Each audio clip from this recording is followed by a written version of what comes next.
우리 다 함께 사도신경을 고백하겠습니다. 나는 전능하신 아버지 하나님, 천지의 창조주를 믿습니다.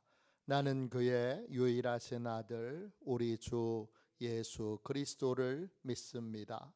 그는 성령으로 잉태되어 동정녀 마리아에게서 나시고 본디오 빌라도에게 고난을 받아 십자가에 못 박혀 죽으시고 장사된 지 사흘 만에 죽은 자 가운데서 다시 살아나셨으며 하늘에 오르시어 전능하신 아버지 하나님 우편에 앉아 계시다가 거기로부터 살아있는 자와 죽은 자를 심판하러 오십니다. 나는 성령을 믿으며 거룩한 공교회와 성도의 교제와 죄를 용서받는 것과 몸의 부활과 영생을 믿습니다. 아멘. 우리 함께 찬양하겠습니다. 찬송가 521장입니다. 찬송가 521장입니다.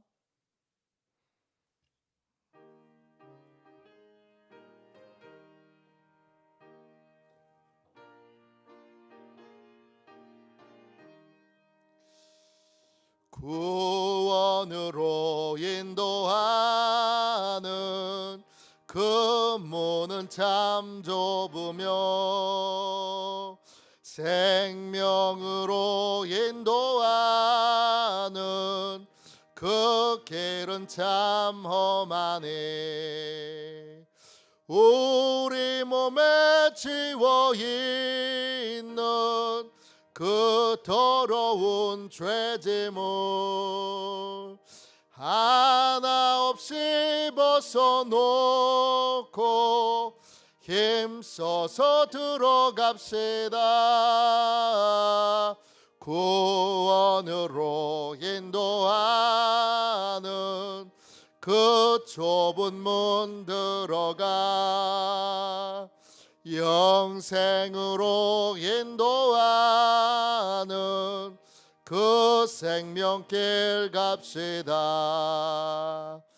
이 세상에 많은 사람 큰 문으로 들어가 넓은 길로 갈지라도 멸망으로 끝나네. 세상 헛된 복이 영화 모두 내어버리고 주의 말씀 순종하여 그 생명길로 갑시다. 구원으로 인도하는 그 좁은 문 들어가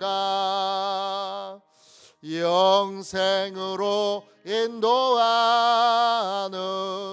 그 생명길 갑시다. 구원의 문 열렸으니 주의 공로 힘입어 주저 말고 들어가서 생명길로 갑시다. 구원의 문 닫힌 후에 들어가고 싶으나 한 번 닫힌 구원의 문 또 열려지지 않으리. 구원으로 인도하는 그 좁은 문 들어가 영생으로 인도하는 그 생명길 갑시다. 아침에 드리는 기도를 같이 드리겠습니다. 금요일 아침에 드리는 기도를 같이 드리겠습니다. 기도합니다.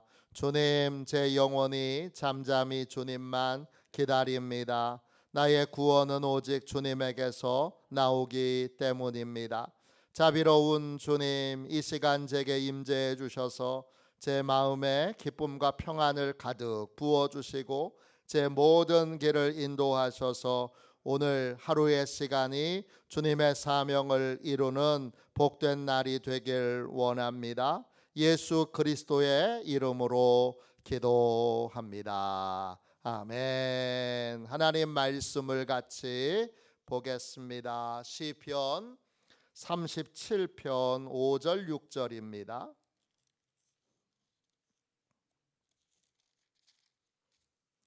다윗의 잠언 8번째 시간입니다.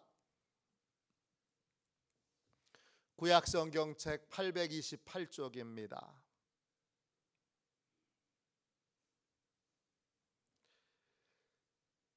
5절 6절 말씀을 같이 읽겠습니다. 함께 읽습니다. 내 길을 여호와께 맡기라. 그를 의지하면 그가 이루시고 내 의를 빛같이 나타내시며 내 공의를 정오의 빛같이 하시리로다. 아멘. 주님의 말씀입니다. 감사함으로 하나님의 말씀을 우리의 온 심령에 받았습니다. 하나님께 모든 것을 맡기고 하나님의 인도를 따르라. 모든 것을, 하나님께 모든 것을 맡기고 하나님의 인도를 따르라. 이런 제목으로 같이 은혜 나누겠습니다. 5절 말씀 보세요. 내 길을 여호와께 맡기라 그랬습니다. 길은 히브리어로 데렉입니다. 길이라는 뜻도 되고 또 태도와 자세라는 뜻도 됩니다. 내 길을 여호와께 맡기라 할 때 그 길은 영어 성경으로는 여러 말로 번역됐습니다. 길이라는 번역도 있고 everything, 모든 것이라는 번역도 있습니다. 또요, 하나님이 인도하시게 하라 이렇게 되기도 하고, 또 미래라고 번역한 영어 성경도 있고, 하나님을 신뢰하라 이렇게 그냥 단순하게 번역한 데도 있습니다. 길은 크게 두 가지입니다. 길과 그 다음에 태도와 자세입니다. 그걸 어떻게 해야 되는 거예요? 맡기는 거예요. 맡기는 게 뭔데요? 맡기는 게 히브리어로 갈랄이에요. 뜻은 굴리는 거예요. 뭐 하는 거죠? 맡기는 거. 가장 좋은, 맡기는 게 뭔지 가장 좋은 비유는 운전대 비유예요. 하나님께 내 인생의 운전대를 맡기는 거예요. 하나님이 내 인생 운전해 주세요. 그리고 운전대를 맡기는 거예요. 내려놓음이라는 책을 써서 아마 기독교 출판 역사상 가장 많이 팔린 책 중에 하나일 거예요. 그 책을 쓰신 분은 이용규 선교사님이에요. 그 이용규 선교사님이 오늘 본문을 가지고 설교를 하신 적이 있어요. 마침 제가 그 설교를 들었는데, 이분이 내려놓음이라는 책을 썼는데 그런 말을 해요. 나는 내려놓음이라는 책을 쓴 사람일 뿐 삶의 모든 걸 실제로 내려놓은 사람이 아니었는데, 책을 쓰고 나서 그 부담 없이 책을 쓰고 이 책이 뭐 얼마나 팔리겠어. 근데 전국적으로 우리나라 기독교 출판 역사상 역대급으로 많이 팔렸어요. 내려놓음보다 더 많이 팔린 책이 거의 없을 거예요. 그러니까 사람들이 다 어떻게 생각했느냐 하면 그 책을 쓰고 나서 한국 교회에서 몽골의 선교사로 있을 때 지금은 인도네시아에 있습니다. 열심히 강단에 불러서 집회를 하게 했어요.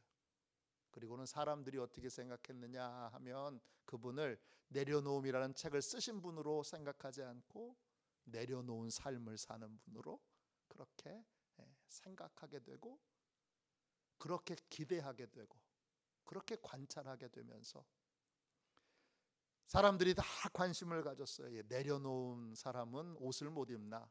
신발은 못 신나? 삶은 어떻게 사나?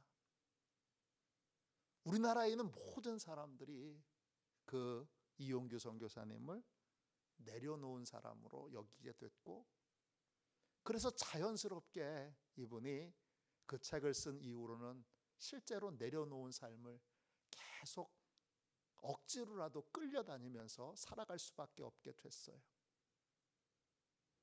그분이 내려놓은 게 뭐냐? 내려놓은 건 가장 가까운 게 하나님께 맡기는 거다. 하나님께 맡기고 하나님의 인도를 구하고 하나님의 인도를 따르는 삶이다. 그렇게 고백해요. 그러면서 이런 일화를 소개하는데, 아내가 이용규 선교사님한테 물었대요. 여보, 만일 당신이 다시 내려놓음이라는 책을 쓰기 전에 그 30대로 돌아간다면, 이분은 30대로 돌아간다면, 그때는 하버드 대학교에서 박사과정을 밟고 있는 상태였어요. 그러면 똑같은 길을 다시 걸을 것 같아요? 아니면 다른 길을 갈 것 같아요? 그때 이용규 선교사님이 자기 자신을 한번 돌이켜 봤대요. 그런데 하나님께 다 맡기고 딸랐던 자신의 삶 이상의 삶을 자기가 살 자신이 없더래요. 하나님께 모든 걸 내려놓고 맡긴 그 삶이 내가 살 수 있는 가장 최선의 삶이고 가장 멋진 삶이고 가장 위대한 삶이라는 걸 깨닫고 아내한테 그렇게 말했대요. 여보, 내가 만일에 다시 그 기회가 주어진다면 나는 그때도 변함없이 내려놓음의 삶을, 하나님께 맡기는 삶을 살았을 것 같아요. 그렇게 고백했다는 거예요. 하나님이 가장 좋은 삶, 멋진 삶을 우리에게 예비해 놓으셨는데 우리는 그 삶을 향해서 스스로 갈 수가 없어요. 그래서 하나님께 우리의 인생을 맡겨야 합니다. 맡기는 게 구체적으로 어떤 거죠? 인생의 모든 여정을 하나님께 구하고 하나님의 인도를 따르는 겁니다. 바울을 보면 로마서 1장 10절에 로마에 너무 가고 싶은데 그가 이렇게 고백해요. 하나님의 뜻 안에서 너희에게 나아갈 좋은 길 얻기를 구하노라. 로마에 가고 싶으면 그냥 가면 되잖아요. 로마 교회에 있는 성도들 보고 싶으면 그냥 보면 되잖아요. 그런데 하나님의 인도를 구합니다. 하나님의 허락을 구합니다. 성령 하나님의 인도를 구하고 성령 하나님의 인도를 따릅니다. 우리가 가장 이 바울의 이야기 중에 성령의 인도하심을 따르는 것에서 가장 많이 듣는 말씀은 사도행전 16장에 나오죠. 성령이 아시아에서 말씀을 전하지 못하게 하십니다. 그때 아시아에서 여러 교회가 바울의 설교로, 바울의 전도로 믿음이 더 굳건하여지고 성도의 수가 날마다 늘어나는 상태였어요. 선교의 절정기였어요. 근데 성령님이 떠나라 그러세요. 바울은 떠나기로 결정합니다. 그 다음 어디로 가야 되는가? 자신이 가고자 했던 곳이 있는데 사도행전 16장 7절에 예수의 영이 허락하지 아니한지라 그랬어요. 자신이 그럼 다음에는 일로 가면 좋겠다 생각했던 곳이 있는데 그곳에 가려고 하니까 예수의 영이, 성령님이 허락하지 않으시는 거예요. 다시 포기합니다. 그리고 기도했더니 성령님이 마게도냐에서 사람들이 부르는, 마게도냐에서 한 사람이 바울을 부르는 환상을 보게 하시고 그래서 마게도냐로 인도하십니다. 빌립 집사가 있죠. 예루살렘 교회에 하나님이 세우신 집사 중에 한 사람이 빌립 집사예요. 근데 집사 그러니까 그냥 평신도 집사라고 생각하는데 그런 의미는 아닙니다. 우리 감리교회 정회원, 준회원이 있는 것처럼 목사 중에도 영어로 보면 장로 목사가 있고 집사 목사가 있습니다. 이 초대교회에 세워진 집사는 그냥 평신도 집사가 아니라 목회자 집사라고 보는 것이 맞습니다. 빌립이 그런 분인데 주의 사자가 예루살렘에서 가사로 내려가는 길에 광야길인데 그 길로 가라고 하세요. 아주 멀리 떨어져 있는 곳이에요. 그 길로 갑니다. 갔더니 마침 마차가 지나가고 있어요. 아주 찰나의 순간에 지나가는 거예요. 근데 성령님이 이 마차로 들어가 가까이 가라. 그러니까 마차는 막 가고 있고 그리고 빌립은 그 마차를 쫓아서 뛰어서 그 마차 가까이 갑니다. 그때 이디오피아의 내시가 이사야서를 읽고 있습니다.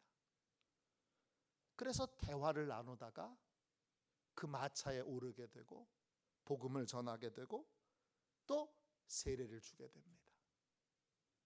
그래서 이디오피아가 아프리카 최초의 기독교 국가가 됩니다. 그 기독교 국가의 출발점이 바로 이 찰나의 순간에 성령님의 인도를 구하고 성령님의 인도를 따른 것에서 비롯된 것입니다. 다윗도 이제 아말렉이라고 하는 그러한 사람들에게 다윗의 모든 가족들과 부하들의 모든 가족들과 재산과 모든 것을 전쟁을 갔다가 돌아와 보니까 아말렉 사람들이 그걸 다 가지고 가버렸어요. 그때 다윗이 하나님께 이렇게 묻습니다. 하나님, 제가 가족들과 또 재산을 다 끌고 간 그 군대를 쫓아가면 따라잡을 수 있겠습니까? 그때 하나님이 대답하세요. 그를 쫓아가라. 내가 반드시 따라잡고 도로 찾으리라. 그 말을 듣고 하나님의 인도를 구하고 하나님의 인도를 따라서 그가 아말렉 군대를 쫓아서 그 재산과 가족들을 다 되찾아오게 됩니다. 또 사무엘상 23장에 보면 블레셋 사람이 그일라라고 하는 땅을 쳐서 타작마당을 빼앗아 갑니다. 그때 다윗이 하나님께 기도합니다. 하나님, 지금 다윗은 사울 왕에게 쫓기고 있는 유랑자 신세예요. 근데 자기의 신분이 들통나면 안 되는 상황인데도 하나님께 구합니다. 하나님, 블레셋 사람을 제가 쳐야 합니까? 아니면 가만히 있어야 합니까? 그때 하나님이 네가 가서 블레셋 사람을 치고 그 일 나를 구원하라 말씀하세요. 그래서 이제 전쟁을 하러 가려고 하는데 부하들이 나서서 이렇게 말하는 거예요. 보십시오. 우리가 유다에 있는 것 자체가 두려운 일인데 나 여기 있어 그리고 광고할 일 있습니까? 지금 그 일나로 가서 블레셋 사람을 쳐서 그 일라 땅을 구원하면 금방 사울 왕의 귀에 들어갈 텐데 그러면 우리 정체가 들통나서 사울 왕이 금방 우리를 찾아내어 공격할 텐데 무슨 생각으로 그런 계획을 세우셨습니까? 그렇게 질문을 합니다. 그러자 다윗이 다시 하나님께 나아가서 묻습니다. 부하들의 반대가 있으니까 바로 부하들의 그 의견을 묵살해버리고 그냥 전쟁으로 나가지 않고 다시 하나님 앞에 가서 묻습니다. 하나님, 제가 하나님의 음성 들은 거 맞아요? 다시 확인합니다. 그리고 블레셋을 공격하여 그 일라 땅을 찾는 것이 하나님의 뜻인 것을 재차 확인하고 나서 전쟁에 참여하게 됩니다. 하나님께 우리의 인생길을 인도해 주시도록 우리의 운전대를 맡겨야 합니다. 그러면 하나님이 우리를 어떻게 하죠? 6절 보시면요, 옳은 길, 번영의 길, 후회 없는 선택과 결정의 길로 우리의 인생을 인도하십니다. 그게 정오의 빛같이 우리의 의를, 우리의 공의를 나타내신다는 뜻이에요. 태도에 있어서도 그렇죠. 이방인인 고넬료가 사람을 보내서 베드로를 데리고 오려고 하는데 베드로가 하나님과 기도하고 있는 도중에 성령님의 음성을 듣습니다. 뭐라고 듣죠? 두 사람이 너를 찾으니까 일어나서 의심하지 말고 함께 그 사람들과 가라 합니다. 이 이방인의 초청을 받아야 될지 말아야 될지, 이 초청을 허락해야 될지 허락하지 말아야 될지, 이 갈등에서 베드로는 성령님의 인도를 구하고 성령님의 인도를 따라서 이방인들에게 복음을 전하러 갑니다. 아나니아라고 하는 제자가 있습니다. 성령님이 사울이 곧 나중에 사도 바울이 된 바로 그분입니다. 사울이 눈이 멀었으니까 안수하여 보게 하라 하십니다. 그러자 아나니아가 묻습니다. 예루살렘의 많은 성도들이 그 사람 때문에 고초를 당했는데 그 사람을 고쳐주는 게 맞습니까? 그러자 성령님이 또 말씀하세요. 가라, 이 사람이 내 이름을 이방인과 임금들과 이스라엘 자손에게 전하도록 내가 택한 나의 그릇이다, 그렇게 말씀하세요. 그리고 그 말씀을 듣고 아나니아가 태도를 바꿔서, 원수 같은 사람이잖아요. 그리고 언제든지 함정을 팔 수 있는 사람이잖아요. 그런데 성령님의 인도를 구하고 성령님의 인도를 따라서 그 길을 가게 됩니다. 제가 서두에 말씀드렸던 이용규 선교사님이 쓰신 새로운 책, 약속이라는 책을 제가 한 절반 정도 읽었는데 그 책에 이런 이야기가 나와요. 몽골에서 사역을 하는데 이 선교사님의 가정도 넉넉하지는 않지만 몽골 사람들의 그 삶은 너무나 비참하더래요. 영하 30도인데 난방을 못해요. 그러니까 가서 적지만 그래도 선교비가 있으니까, 그리고 자기는 한국과 비교하면 정말 누추한 집이지만 그래도 난방이 되는 집에 사니까 무슨 생각이 들었냐 하면 이 돈으로 우리 성도들의 집에 땔감을 좀 사주면 좋겠다, 이런 생각이 들었어요. 그런데 그냥 땔감을 사주면 좋겠다 생각이 들어서 땔감을 사주면 되잖아요. 근데 이 이용규 선교사님도 하나님의 인도를 구합니다. 하나님, 제가 그런 계획과 생각을 가지고 있는데 어떻게 하면 좋겠습니까? 그런데 하나님이 하지 말라고 하셨대요. 돈이 있는데, 선교사인데 돈이 있는데, 그런데 하지 말라고 하신 거예요. 돈이 있는데, 도와줄 수 있는데, 선교사인데 도와주지 못하는 건 너무 괴로운 일이에요. 네, 주님이, 하나님이 하지 말라고 하셨어요. 그러면 하나님, 저는 뭘 해요? 그랬더니 하나님이 울음소리를 들려주시면서 너는 이 몽골에 있는 사람들을 위하여 나하고 함께 울자 그러셨어요. 몽골 사람들을 위해서 함께 울어줄래? 그러셨어요. 그래서 하나님이 그렇게 하라고 하시니까 몽골 사람들을 위해서 울어주고 물질적으로 도와주는 일들은 하지 않았어요. 그 일을 하려고 할 때마다 하나님이 명백하게 말씀하셨는데 뭐라고 말씀하셨냐 하면 하나님의 일을 방해하지 말아라 그러셨어요. 시간이 한참 지나서 호주에 집회를 가게 됐는데 이제는 인도네시아에 있습니다. 몽골에 없어요.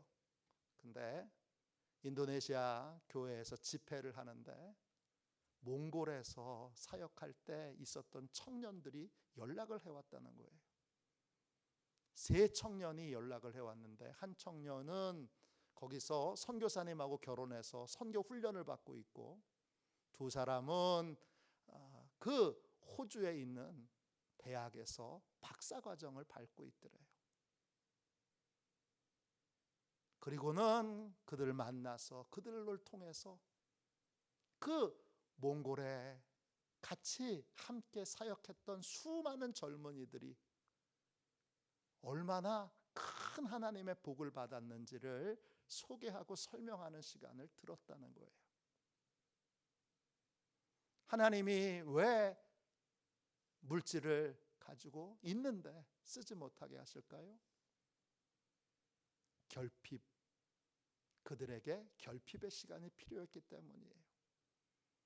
왜 필요했죠?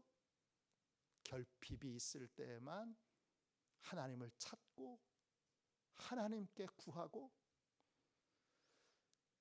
선교사님이 그냥 인간적으로 도와주면 인간적으로 도와주는 걸로 끝나지만 선교사님이 매 주일 자신이 어려운 상황에서도 어떻게 꿈을 갖고 어떻게 기도하고 어떻게 하나님의 복을 받고 어떻게 하나님의 은혜를 입었는지를 간증하면 그게 소망이 돼서 결핍과 궁핍 속에서 그들 한 사람 한 사람이 하나님을 찾고 구할 수 있는 힘을 갖게 됐고, 기도하게 됐고, 그리고 힘을 갖게 돼서 역경을 이길 수 있는 사람이 됐다는 거예요. 하나님의 인도를 따라야 하는 것입니다. 무엇이든지 인간적인 생각을 버리고, 부모도 마찬가지죠. 자녀에게 인간적으로 내가 집도 사주고 차도 사주고 모두 해주고 다 해줄 수 있으면 물론 좋지요. 근데 여러분, 한 번이라도 내가 다 해줄 수 있는데 모든 것의 주인이신 하나님께 허락을 구해보신 적이 있습니까? 내가 할 수 있는데 하나님이 하지 말라 그래서 절제하신 적이 여러분의 인생에 있습니까? 그게 하나님의 인도를 받는 거예요. 왜? 하나님은 가장 좋은 길을 아세요. 가장 멋진 길을 아세요. 후회 없는 선택과 결정을 하는 삶의 길을 하나님이 아세요. 그러니까 우리도 우리 인생길을 하나님께 맡기고 내 인생의 운전대를 온전히 하나님께 맡기고, 그리고 내가 어떤 태도와 자세를 이 상황에서 가져야 되는지도 성령님의 인도를 따라 순종할 수 있는, 그리하여 하나님의 길을 인도함 받을 수 있는, 하나님이 예비하신 복과 은혜를 받고 누릴 수 있는 저와 여러분이 되시기를 주님의 이름으로 축원합니다. 기도하겠습니다. 자비로우신 하나님, 너의 길을 여호와께 맡기라. 오늘 주님 맡기는 게 뭔지 주여 깨닫게 해주시고 알게 해주셔서 감사합니다. 깊은 하나님의 인도를 따라 하나님이 예비해 놓으신 그러한 복의 길, 옳은 길, 형통의 길,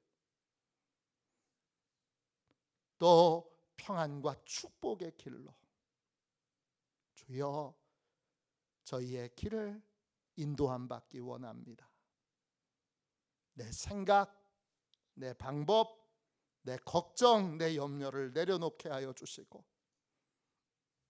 모든 것에서 하나님의 인도를 구하고 하나님의 인도를 따르게 하여 주옵소서. 우리 시온의 모든 가족들을 축복하셔서 저희가 하나님께 운전대를 맡기는데 주저함이 없게 해주시고 하나님께 인도를 구하고 인도를 따르는 삶에 주님 잘 훈련된 복되고 귀한 인생이 되게 하여 주시옵소서. 이제 주님 초보에서 벗어나기 원합니다. 주님 어린아이에서 벗어나기 원합니다. 주님 역사하여 주셔서 하나님의 인도하심을 깊이 따를 수 있는, 깊이 하나님의 인도를 구하고 하나님의 허락을 구할 줄 아는 복 있는 인생, 복 있는 삶이 다 되게 하여 주옵소서. 거룩하신 예수님의 이름으로 간절히 기도하옵나이다. 아멘. 주기도문 하겠습니다. 하늘에 계신 우리 아버지, 아버지의 이름을 거룩하게 하시며 아버지의 나라가 오게 하시며 아버지의 뜻이 하늘에서와 같이 땅에서도 이루어지게 하소서. 오늘 우리에게 일용할 양식을 주시고 우리가 우리에게 잘못한 사람을 용서하여 준 것 같이 우리 죄를 용서하여 주시고 우리를 시험에 빠지지 않게 하시고 악에서 구하소서. 나라와 권능과 영광이 영원히 아버지의 것입니다. 아멘. 우리 치유 능력을 위하여 같이 기도하겠습니다. 치유 능력을 위하여 같이 기도하고 오늘 말씀을 붙들고 오늘 간절히 하나님 앞에 기도하도록 하겠습니다. 치유 능력을 위하여 같이 기도하겠습니다. 하나님 아버지, 이중구 목사님과 조지의 사모님에게 건강과 성령의 능력을 주옵소서. 목사님께 치유의 능력으로 기름 부으사 손을 얹을 때마다 치유하는 광선을 바라사 모든 성도가 치유를 받게 하옵소서. 목사님께 사단과 마귀를 물리치는 영적 권세를 주셨으니 사용할 때마다 기적이 일어나게 하옵소서. 목사님께 신유의 은사, 권위의 은사, 영분별의 은사, 기도의 은사를 풍성하게 주옵소서. 목사님의 기도를 통해 소경이 보며 안전뱅이가 걸으며 청각장애인이 들으며 암병들이 쏟아지며 에이즈 병균이 소멸하여 치유되며 악한 영들이 나가며 문둥이가 깨끗함을 받으며 갇힌 자들이 자유함을 얻는 기적과 이적과 표적의 역사가 나타나게 하옵소서. 아멘. 우리도 손들과 함께 주님 3번 부르짖어 간절히 하나님 앞에 기도하겠습니다. 기도합니다. 주여, 주여.